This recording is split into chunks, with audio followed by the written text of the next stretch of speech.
안녕하세요, 석스입니다. 반갑습니다. 자, 이번 시간부터는 광합성 색소에 대해서 한번 배워보도록 하겠습니다. 이번 시간부터가 아니고 이번 시간만. 이제부터는 그 전까지는 우리가 세포호흡에 대해서 배워봤죠. 세포호흡. 이번 시간부터는 광합성에 대해서 배워보도록 하겠습니다. 오늘은 그 첫 번째 시간입니다.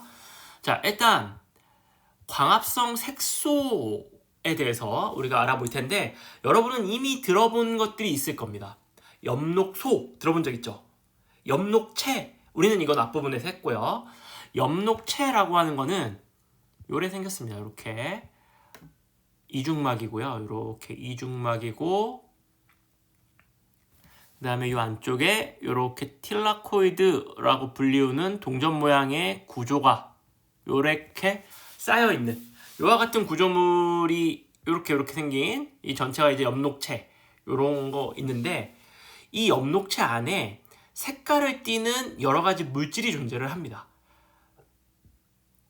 네, 잎에 있는, 잎 엽자, 잎에 있는 녹색을 띠는 물질, 이게 이제 엽록소라고 불리우는 거예요. 근데 엽록소 말고도 여러 가지 색깔을 나타내는 어떤 그런 색소들이 존재를 합니다.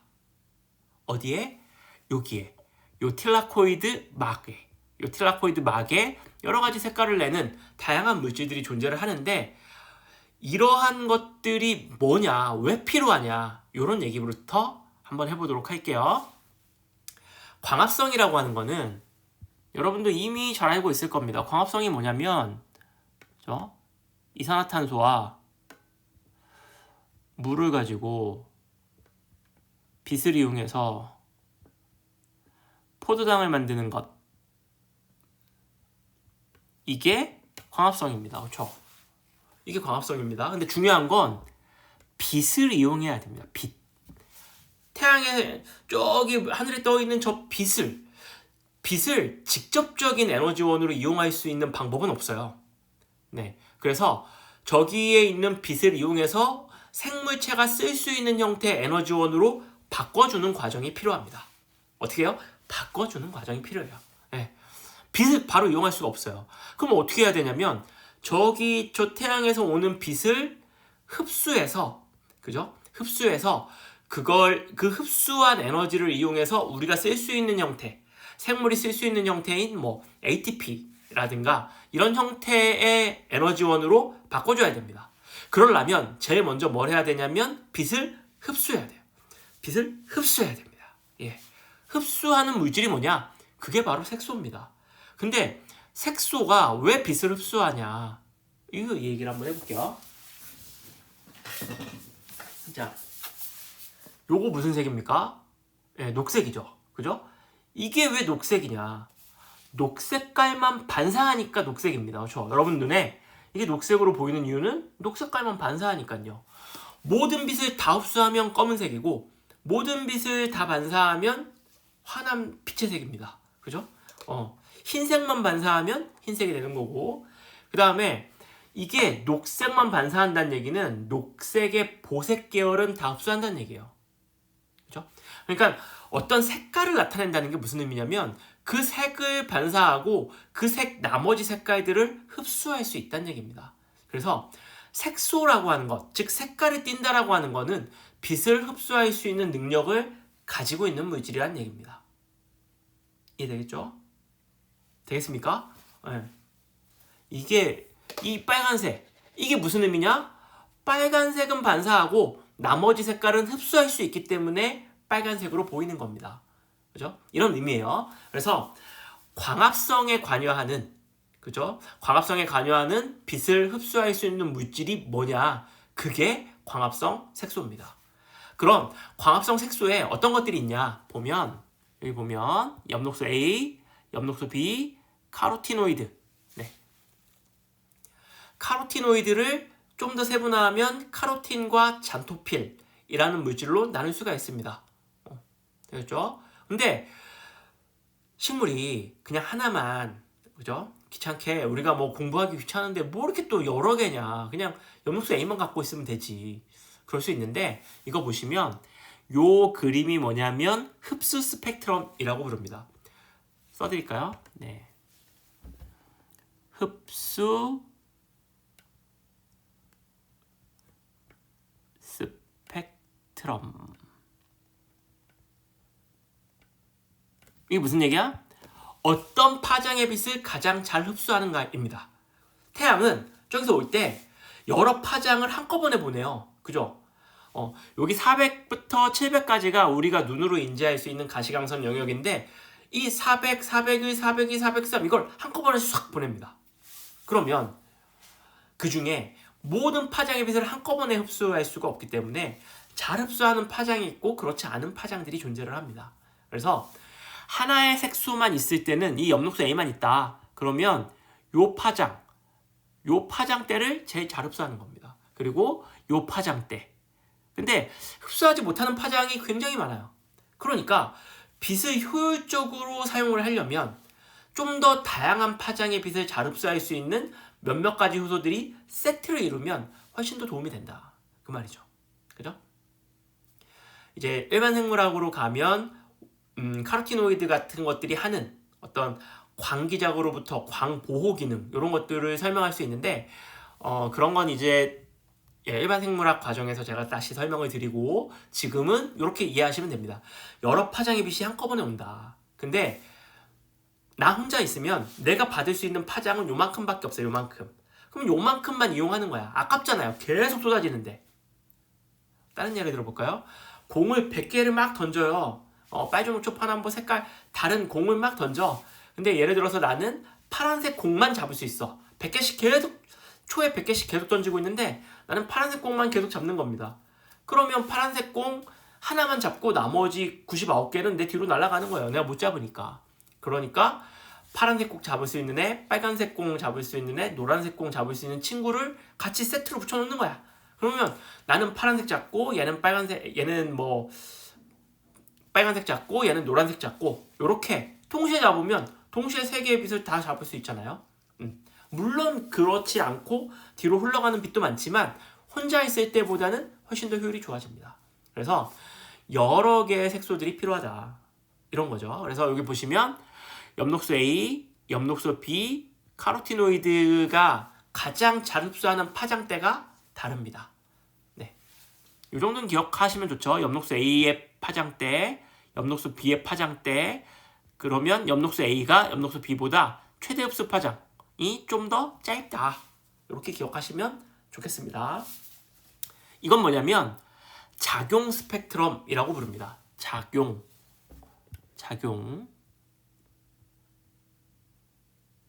이건 무슨 얘기입니까?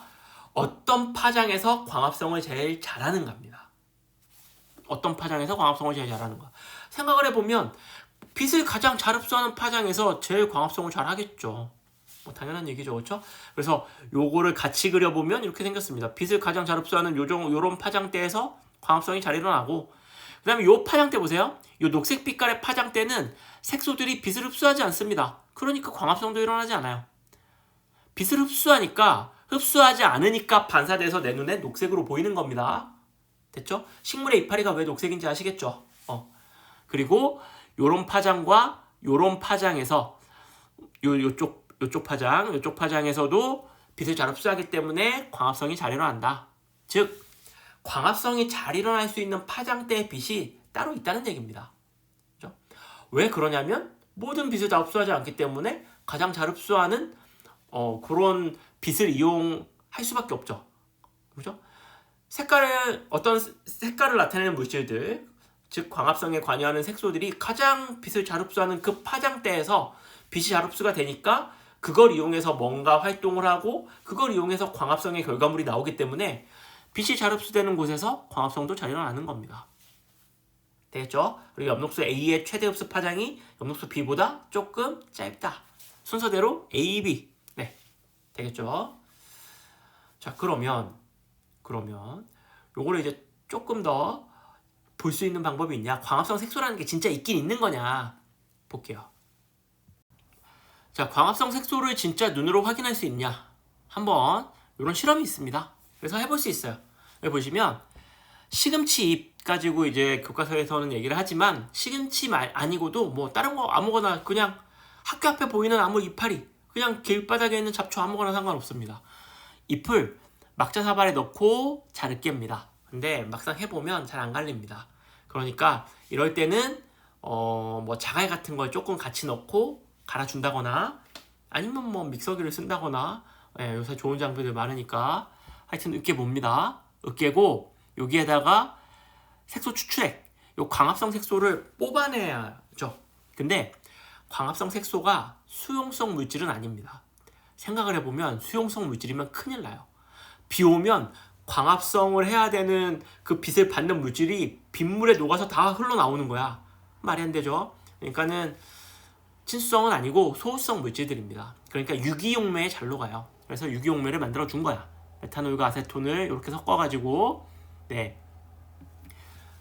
막 갈아가지고 거기에다가 추출액을 넣고 기다립니다. 한 10분 정도 놓아두고 그러면 이 유기용매의 색소가 녹아서 나오거든요. 나중에 이파리 건더기 건져내도 그 용액이 녹색깔을 띠게 됩니다.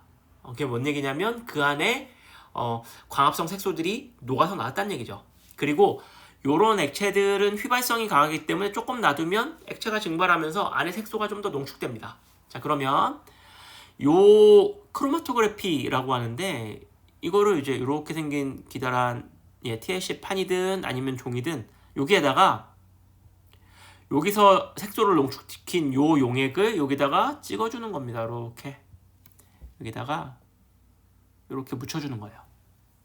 되겠죠? 묻혀주고 그 다음에 요거를 여러 번 반복해서 여기다가 묻히고 기다렸다가 또 묻히고 그래서 요 점에 요 색소가 많이 들어올 수 있도록 한 다음에 이거를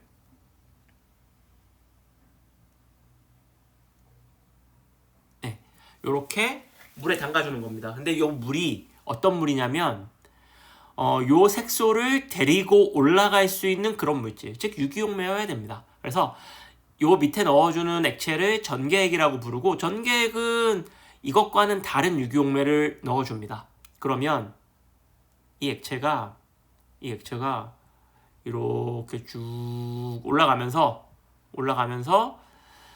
요 용액을 요 색소를 데리고 올라가는 거죠.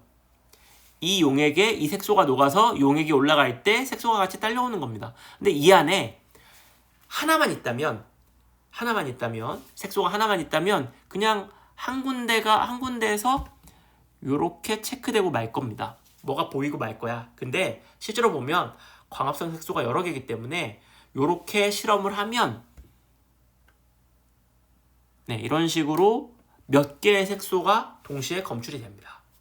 그래서 이런 식으로 검출이 돼요. 이런 식으로 검출이 됩니다. 그래서 요 처음에 색소를 찍어준 요 점, 그죠? 여기서 색소를 농축시키려고 찍은 이 점을 원점이라 부르고요.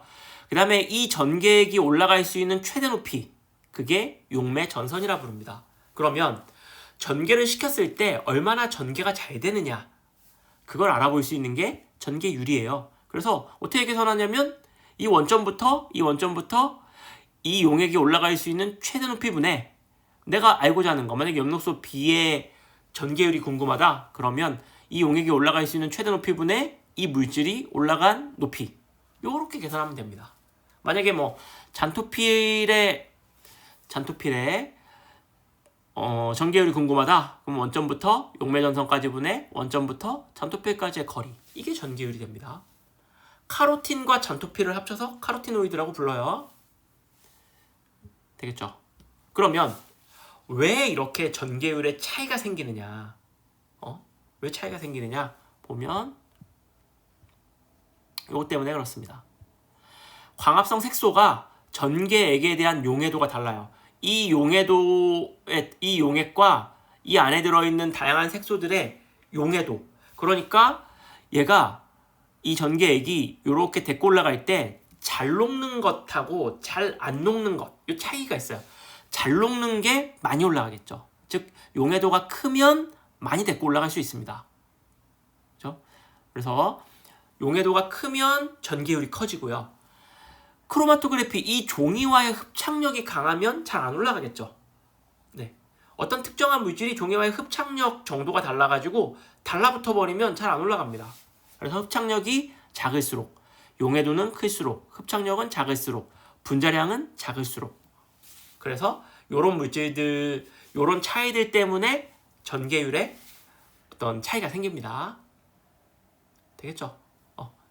요거 아무 학교 과학실에서도 쉽게 해볼 수 있습니다. 어렵지 않으니까 한번 해보시면 진짜로 이렇게 여러 가지 색깔들이 이 안에 이파리 안에 들어있었구나 이거를 쉽게 알 수 있어요. 자, 요 전개율을 제대로 이해했는지 우리 간단하게 테스트 한번 해볼까요? 자, 여기 모의고사 문제 하나 갖고 왔는데 일단 여러분들이 아까 전개율 봤지만 요 순서는 잘 모르겠죠? 네, 외우셔야 됩니다. 전개율 큰 거, 제일 큰 거 뭐냐면 카로틴이죠. 카로틴이고 이게 엽록소 A, 엽록소 B 이렇게 됩니다. 보면 앞글자 따서 카잔 AB, 카잔, 타잔 같지 않아요? 타잔 AB, 오 타잔. 네, 타로틴 없으니까 카로틴, 카잔 AB 이렇게 기억하시면 되고요. 여기 보시면 전개율을 어떻게 구한다고요? 원점부터 용매전선까지 분해, 원점부터 그 색소까지의 거리 이렇게 됩니다. 자, 그럼 볼게요. 원점부터 용매전선까지의 거리가 얼마냐면 4, 3, 7, 17, 20 20분의 20분의 요 기억 같은 경우는 여기서부터 여기까지인데 이 끝까지는 나왔는데 여기까지 안 나왔죠. 정확하게 이 길이를 모릅니다. 그래서 줬죠. 0.95 그죠? 0.95가 되려면은 네, 19면 되겠네요. 그러니까 여기가 1cm겠네요. 그리고 얘는 기억은 카로틴이 되고요. 됐죠? 그 다음에 잔토페이 같은 경우는 20분의 얼마요? 4, 3, 10, 17 이렇게 되는 거고요. 그 다음에 니은 같은 경우는 이게 엽록소 A라 그랬습니다. 엽록소 A 20분의 7 그리고 엽록소 B는 20분의 4 그러면 5분의 1이니까 0.2 이렇게 되겠죠. 어렵지 않죠? 전개율이라는 개념만 알면 어렵지 않습니다. 전개율이 왜 다르다고요? 왜 달라? 전개액과 광합성 색소와의 용해도 차이. 두 번째는 광합성 색소가 크로마토 용지와 결합하는 흡착력. 그죠? 세 번째는 분자량입니다. 이런 차이들 때문에 전개율에 차이가 발생을 한다. 그리고 그렇게 실험을 하면 제일 전개율이 큰 게 카로틴, 그 다음에 잔토필, 그 다음에 엽록소 A, 엽록소 B의 순서대로 전개가 된다. 어렵지 않죠? 네. 이렇게 하면 지금 제가 얘기한 것들 눈 감고 웅얼웅얼 할 수 있고 광합성 색소라는 게 뭐고 왜 필요하고 왜 여러 개가 있어야 되고 이게 어딨냐 틸라코이드 막에 있습니다. 이런 것들이 머릿속에서 주마등처럼 슉슉슉슉 지나가면 수업 잘 들으신 거예요. 고생하셨습니다. 오늘 수업은 여기까지. 안녕.